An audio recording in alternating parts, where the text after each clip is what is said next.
latest Guy Ritchie film, The Ministry of Ungentlemanly Warfare, drops in theaters this weekend. So let's talk about it.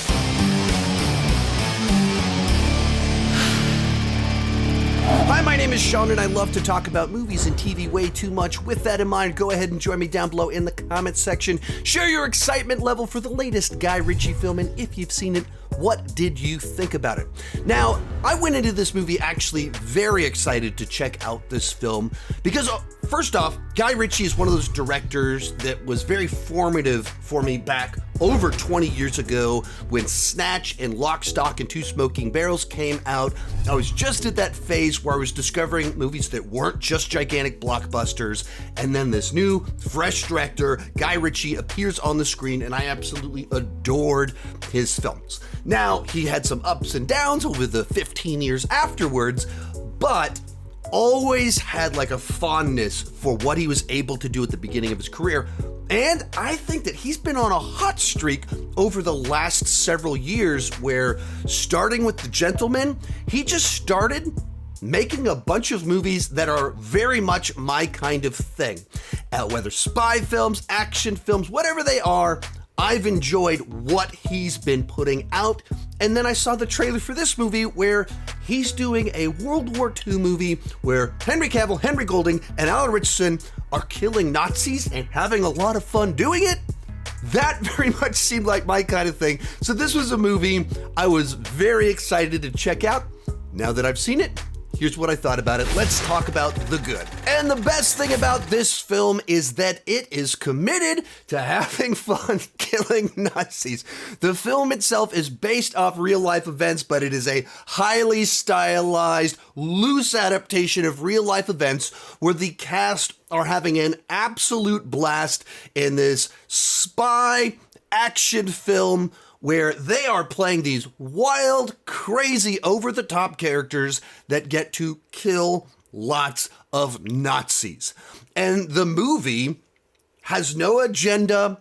It doesn't try to communicate any big, gigantic ideas. There's no agenda. It's just about having an enjoyable time in a fun genre with fun, charismatic actors killing Nazis. The big thing that really does amp this film up is that you do have guys like Henry Cavill, Alan Ritchson, Henry Golding playing just these insane characters, lively personalities, and just being allowed to let loose. I mean, you could just see it in the trailer. Henry Cavill sticking out his tongue while he mows down Nazis with his tongue hanging out of his face, laughing uncontrollably. That is the vibe and the tone of the action set pieces in this film. You got Alan Ritchson, Jack Reacher himself, playing this Swedish guy that hates Nazis, loves his knife and his bow and arrow, and is given plenty of opportunities to use his knife and bow and arrow on all kinds of Nazis. And then Henry Golding is the bomb guy and gets plenty of opportunities to blow up Nazis. That's what this movie is.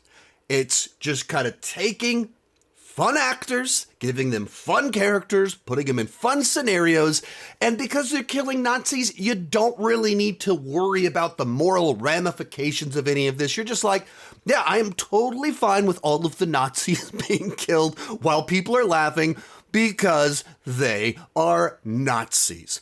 Kind of joined into it though, it is a spy film, so you've got kind of two factions of the mission that they're on. There is our wild batch of guys killing Nazis, and then there's the more overt spy side to it, where you have kind of the more espionage, undercover elements, pulling the team together, kind of making everything happen.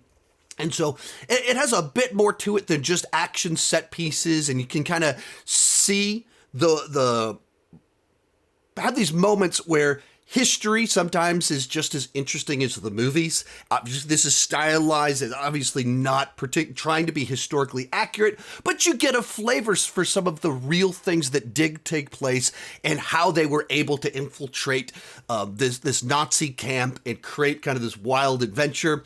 With the way the story plays out, there's what they're supposed to do. the intended mission, and then because of this conflict, setbacks, changes things, they have to change their plan around, and it's just the way that it plays out, how it gets even weirder, wilder, crazier, and kind of puts a big grin on your face as it pulls into the final segment of the film and you realize everything that's going to take place with everything. But overall, it's just a fun, light-hearted kind of film that, while it's a war movie, there's an extremely high body count. It's about World War II. It's the fun version of it. High energy, fast-paced, let's go for it, kill some Nazis with fun actors. That's what this movie does well, and if you want that, you'll probably have a good time with the movie. There are some issues here, so let's move on to the mixed aspects of the film. And the thing I wanted to talk about here isn't necessarily a good or bad thing, but immediately this movie drew a lot of comparisons to Quentin Tarantino's Inglourious Basterds. There's obvious comparisons that make a lot of sense, but honestly, they're very different films. Right off the bat, Ungentlemanly Warfare is based off real-life events, and then Inglourious Basterds obviously is Quentin Tarantino World War II fiction, where it's its whole fantasy version of things. Likewise, Inglourious Basterds is a much more intense thriller, where that film has a lot of these slow-paced scenes that are dialogue, where Christoph Waltz is talking to someone while people are hiding under the floorboards, and it's so tense. Or dialogue scenes where you're waiting for someone to slip up on a word. That's Tarantino. That's a thriller. This is an action movie. Ungentlemanly Warfare is a much lighter film, much easier to just kind of watch and consume, whereas Inglourious Basterds is designed to be this much denser film. Inglourious Basterds is one of the best Quentin Tarantino films, so of course it's the better film, but they offer very different experiences, and so beyond the superficial comparison of the two, they're not really that similar in what they're trying to do. Even their genre beyond World War II movies is very, very different. From there, let's move on to the bad. And the big thing here is that, as I repeatedly stated, this movie's all about the fun of killing Nazis with these big, wild, crazy personalities. That's kind of also what this movie just kind of commits to. It wants to deliver that, and it never really elaborates on our characters. We don't really get to know them. There's not character arcs in here. It's just like, let's give each of our guys this big personality.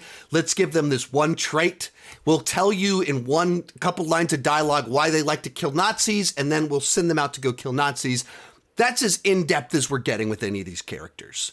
Likewise, it is based on real-life events, but it's so stylized, taking so many liberties with history, that it's not like you're diving into the real historicity of any of this.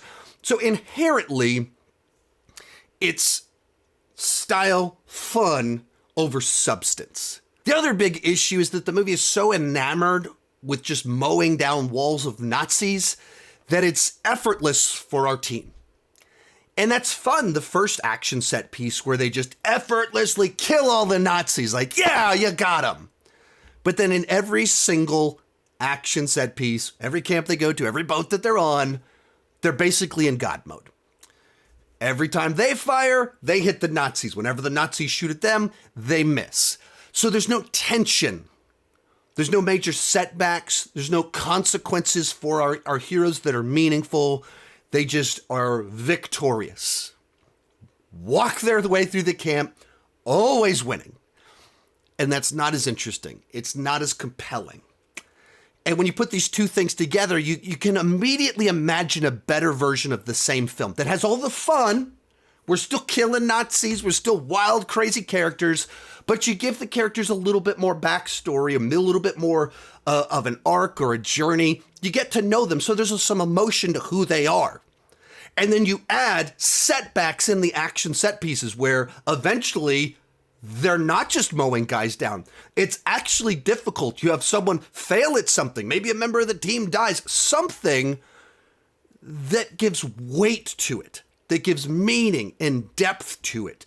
Overall, I had a good time at the movies. I wanted to see, Henry Cavill, Henry Golding, Alan Ritchson, mow down Nazis with that Guy Ritchie flavor to it. That's what this movie delivered. It was good.